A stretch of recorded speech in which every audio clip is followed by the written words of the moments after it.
everyone. Welcome to my Surviving Angel Insight channel.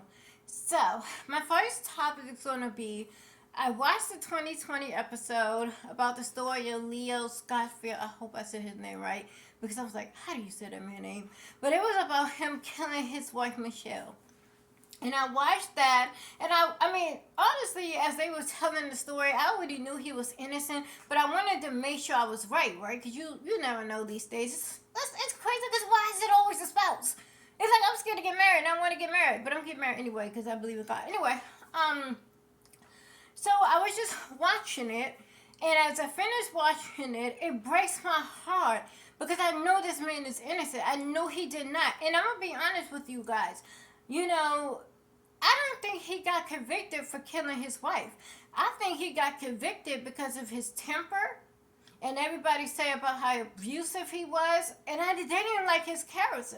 I believe that's really, because honestly, everything says he did not do it. You didn't find his fingerprints on the car. You actually found somebody else's.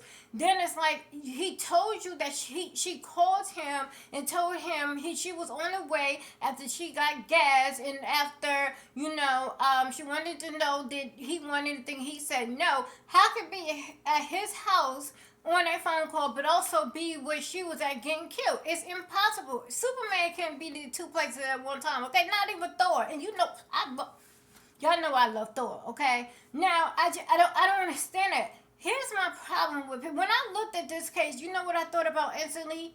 That Pam story.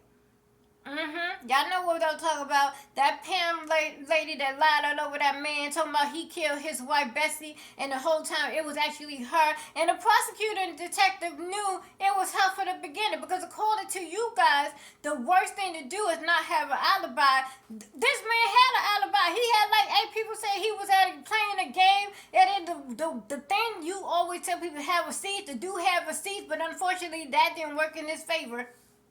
So which one is it, you guys? Either am I supposed to have receipts? Am I supposed to have witnesses to say where I am? Or I'm not? Because I need to know. Because apparently he went to jail for actually having evidence that actually showed he didn't did it. And the woman that had evidence that showed she didn't go to jail.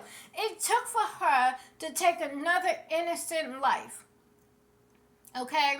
For her to actually almost get held accountable, because they still didn't hold her accountable for that murder. It was only for the young man she killed and set up and tried to lie and say he did something when the man was disabled. Come on now.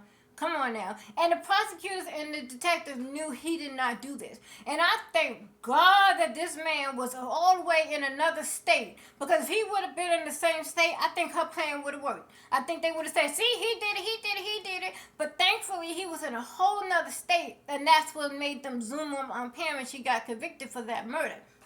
Which brings me back to here.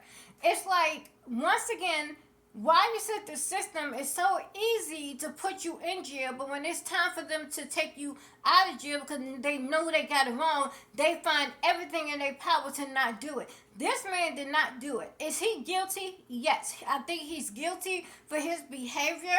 I think he was abusing her. I think he was verbally abusive. But do I think he killed her? No. And they know he didn't kill her, but they don't want to admit they are wrong. This man, and I think Jeremy, the guy who actually did do it, I think he knew what he was doing. Okay, look, he got acquitted for one murder he did. Then he went in jail for another murder. Come on now, y'all question him. He immediately called his grandma to warn her. Why would he do all that if he didn't do it? He knew he did it. And I think what it is, he purposely set up for everybody to not believe him. That's why he was like, yep, I said it. I did it. Nope, I didn't do it. Yep, I would say I do if I get paid $1,000. Nobody, because he was doing it that way so everybody can say, I don't think he did. I think he's lying. Because he knew if they believed him that he really did it, now he's in jail for 2 murders, not just one. But now you got an innocent man that's sitting in jail. So he even said it on a podcast, like, yeah, I did it. But unfortunately, here's the thing. The judge, if the judge meant right, if the prosecutor meant right, if the detective meant right, they always say, you know what? Here's the deal. You've been in jail all these years. Maybe we did get it wrong. Maybe we did judge you because of your behavior. So how about we just give you a new trial? And if the new trial come out with now all these new evidence and say you're not guilty, we will apologize to you. But if they say you guilty, look, hey, but they're not even offering him that. They refuse to give him a chance to say for a new jury to actually hear real evidence. Because it's no way he did this. It's just impossible for him to do this. It's very impossible. And I'm so sorry he got caught up in the legal system. And again, when I finished watching the episode, I was thinking to myself, if only Leo was a better person. And that's sad to say that, but unfortunately, that's how the world works. If you got this thing where people could say you either was abusive or maybe you lied once, it's like your whole character is destroyed, and now they can find anybody to say you did it, even though you didn't do it. And it's sad. I mean, what brings me back to when you look at a lot of cases, there is so many innocent people in jail, not because they actually did something, because we know they didn't do it, they're innocent. It's because they made mistakes already in their life, and it was easy for them to say, well, if he did that, or if she did that, he had to have done this, she had to have done this. And nobody wants to admit I'm wrong. You know why? Because the prosecutor starts with the detective, but it really, really ends with the prosecutors and the judge. Nobody wants to admit they're wrong. The prosecutors want this percentage rate, right? Because they want to go, oh no, I got this 98% conviction rate. Now, if you go around overturning their convictions, what is happening? Their conviction rate is going down. They don't want that. That no judge, no prosecutor, no detective want to be told you screwed up in the worst way ever. So what they do, I really believe they all come together and say, we cannot afford a mistake. We cannot afford a lawsuit. So let's do whatever we got to do to keep this person in jail, knowing that they're innocent. Now, here's what you could do to try to cover your tracks. And I'm sorry, I'm just going to call y'all stupid. Stupid judge, stupid prosecutor, stupid detective. Here's how you can make it right, okay? What you could do is, he's up for parole in 2023, okay? We almost at 2023, okay? What you could do is say, you know what, you served your time, we just going to give you parole. But I don't know why, and here's the thing, I believe in God, but let's be honest, the system ain't believing in God.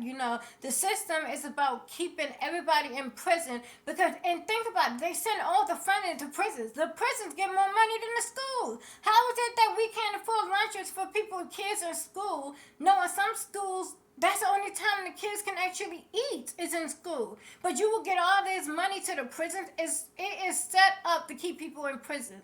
And then they get mad when there's more people going to jail because you're setting it up that way. You're not giving funding for community centers. You're not doing school activities funding. Nothing. So what do you expect? Okay? We don't trust you, system. Let him out.